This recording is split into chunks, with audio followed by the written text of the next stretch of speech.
that she will not tell me anything. First of all, I will give her to understand that I shall never cross her threshold again." He entered to await her.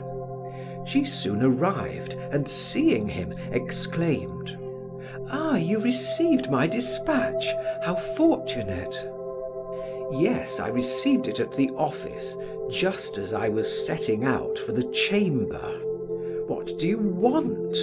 he asked ungraciously. She had raised her veil in order to kiss him, and approached him timidly and humbly, with the air of a beaten dog. "How unkind you are to me! How harshly you speak! What have I done to you? You do not know what I have suffered for you." He muttered, "Are you going to begin that again?" She stood near him awaiting a smile, a word of encouragement, to cast herself into his arms, and whispered, "You need not have won me to treat me thus. You might have left me virtuous and happy. Do you remember what you said to me in the church, and how you forced me to enter this house? And now this is the way you speak to me, receive me. My God, how you maltreat me!" He stamped his foot and said violently, "Enough, be silent. I can never see you a moment without hearing that refrain. You were mature when you gave yourself to me. I am much obliged to you. I am infinitely grateful, but I need not be tied to your apron strings until I die. You have a husband and I a wife. Neither of us is free. It was all a caprice, and now it is at an end." She said, "How brutal you are, how coarse and villainous. No, I was no longer a young girl, but I had never loved, never wavered in my dignity." He interrupted her. "I know it, you have told me that 20 times, but you have had 2 children." She drew back as if she had been struck. "Oh, Georges!" And pressing her hands to her heart, she burst into tears. When she began to weep, he took his hat. "Ah, you are crying again. Good evening. Is it for this that you sent for me?" She took a step forward in order to bar the way, and drawing a handkerchief from her pocket, she wiped her eyes. Her voice grew steadier. "No, I came to give you political news, to give you the means of earning 50,000 francs, or even more if you wish to." Suddenly softened, he asked, "How?"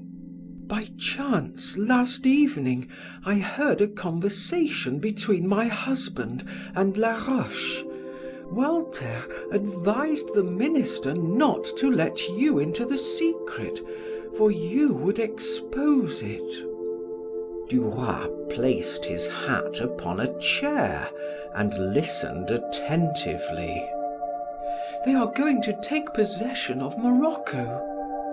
"Why, I lunched with Laroche this morning, and he told me the cabinet's plans." "No, my dear, they have deceived you, because they feared their secret would be made known." "Sit down," said Georges. He sank into an armchair, and she drew up a stool and took her seat at his feet. She continued, "As I think of you continually, I pay attention to what is talked of around me." And she proceeded to tell him what she had heard relative to the expedition to Tangiers, which had been decided upon the day that Laroche assumed his office. She told him how they had little by little bought up, through agents who aroused no suspicions, the Moroccan loan, which had fallen to 64 or 65 francs. How, when the expedition was entered upon, the French government would guarantee the debt, and their friends would make 50 or 60 millions. He cried, "Are you sure of that?" She replied, "Yes, I am sure." He continued, "That is indeed fine. As for that rascal of a Laroche, let him beware. I will get his ministerial carcass between my fingers yet." Then, after a moment's reflection, he muttered, "One might profit by that." "You too can buy some stock," said she. "It is only 72 francs." He replied, "But I have no ready money." She raised her eyes to his, eyes full of supplication. "I have thought of that, my darling, and if you love me a little, you will let me lend it to you." He replied abruptly, almost harshly, "No, indeed." She whispered imploringly, "Listen, there is something you can do without borrowing money. I intended buying 10,000 francs worth of the stock. Instead, I will take 20,000 and you can have half. There will be nothing to pay at once. If it succeeds, we will make 70,000 francs.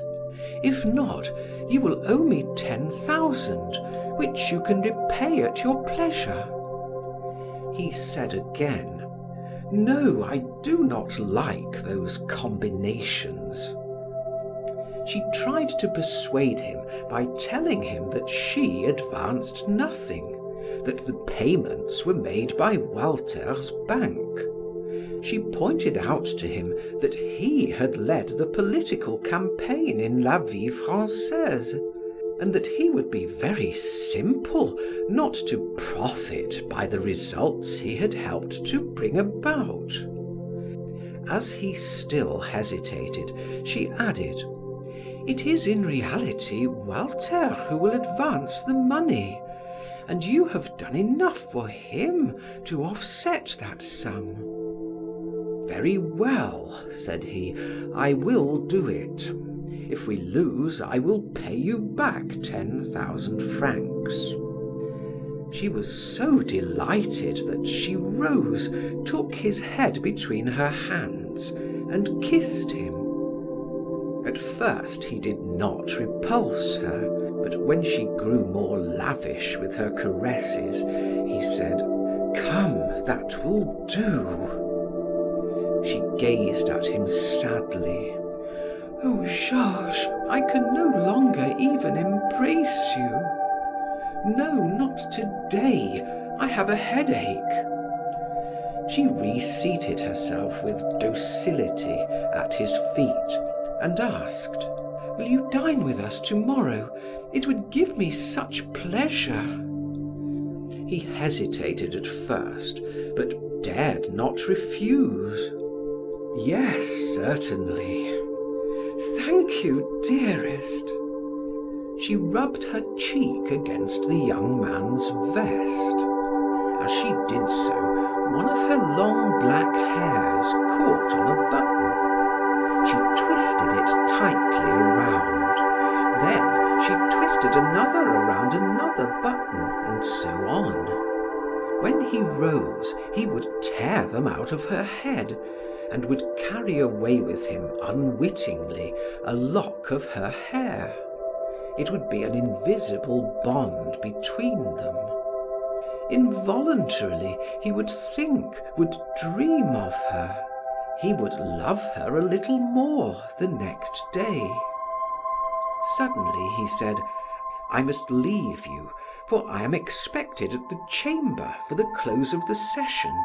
I cannot be absent today." She sighed. "Already?" then adding resignedly, "Go, my darling, but you will come to dinner tomorrow." She rose abruptly. For a moment she felt a sharp, stinging pain, as if needles had been stuck into her head, but she was glad to have suffered for him. "Adieu," said she. He took her in his arms and kissed her eyes coldly.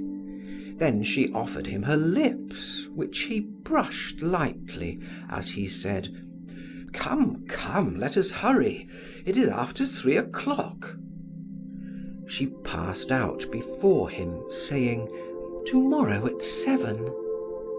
He repeated her words, and they separated. End of chapter 13, part 1.